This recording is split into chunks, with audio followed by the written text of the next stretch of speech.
One very important question to ask while doing retirement planning is, will there be another COVID-like situation during my retired life? Will we have very high inflation and very low stock returns? And what are the other risks which are there in my portfolio? The reason why we don't ask these questions, or rather didn't ask these questions till about say a year back, is because we thought that market means it is PPF on steroids. So PPF you will get 7%, when market you will get 12%. Inflation will be 3%, it will never exceed that. In the US it will be 1%, in India it will be 3%, and that is how much it will be.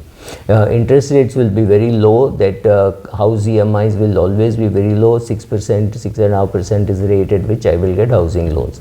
We believed all this, and all these three myths have been broken. So if you take the last say 17-18 months, the Sensex or the Nifty has done nothing, right? But the SIP figures are continuing to be good, which is very surprising, because the SIP figures keep changing on a month-to-month basis depending on how the market has been. Right. So when you have the reasons why you don't ask these questions is because you assume the past will be like the future will be like the immediate past, right? Like tomorrow will be like today, right? That's the assumption which we make, which may not be right, but that's the assumption which we make, and therefore we do not ask. We do not have the guts to ask, and also we are worried that if we ask that question, we are not very sure that our planner is going to be able to answer that correctly, and we do not also know what is to be done if he says yes, there could be a pandemic like situation again in 2024 or 25. Then how do you tackle that? We don't have an answer to that also. So we are worried about asking this question, and also we have this recency bias. We don't worry about it till it actually hits us. So today, if you are in the US, an American planner is bound to be asked this question: what about inflation at 10% and equity returns of 6-7%, right? Or equity return of -1%? How will my portfolio handle it for a 2-year period, right? It may not be very long, but for a 2-year period, if I have high inflation and low equity returns, how will I handle it? Now the problem is, we have last say 7-8 years we have had a bull market, so why can't it be followed by a 3-year bear market, right? I do not know whether, unfortunately or fortunately, this is not a yes or no kind of an answer. You are not going to say, oh, there will be no situation like COVID. There could be a situation partly like COVID. There could be a situation where real estate does better than equity. There could be a situation when you have just sold real estate and come into equity. Equity starts doing badly and real estate does well. It is also possible that inflation may be high and equity returns may be low for 3-4 years, and it might unnerve you because you're retired and you're not adding any money.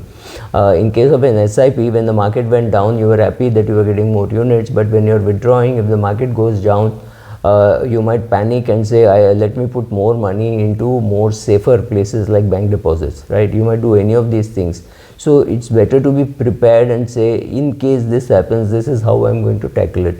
Does it mean you would have covered all the possibilities? Answer is no, you wouldn't have, because we all realize that when we make projections for a company, after some time we realize how many mistakes we had made and how often we have gone wrong. So you will make some assumptions. You will say, okay, if this happens, this is how I'm going to react. I will not sell in panic, right? You will write down all that and keep, so that when the market actually falls, you are able to read that. That's very, very, very important, because when the market falls, you're not so comfortable. When the market falls, it means you're withdrawing less, and you think that your ability to withdraw will go down, especially when you're in retirement. So ask these questions and write down these questions. Whether you get an answer from the financial planner or no, look for answers in Google. Unfortunately or fortunately, this is not something which is going to be, yes, there is going to be another pandemic kind of situation in 2029. Nobody is going to be able to say this. You are just asking yourself that if it happens, how will you react? What will you do when you're 65? What will you do when you're 75? What will you do when you're 85? and you want to convey some of this to the people managing your life, managing your money at a later stage. Today if you're 62, it may not strike you that at 72 you may not need help, but at 85 you may need help, right? So trying to write down, trying to keep a tab on such things, asking such very difficult, inconvenient questions, and not say I will not ask them because recently it has not happened. None of us have lived through the depression, have we? But we need to be ready for something like that, especially during the retired life that we are leading. We don't want to get surprised by turn of events which turn out to be very much worse than what we think it should be.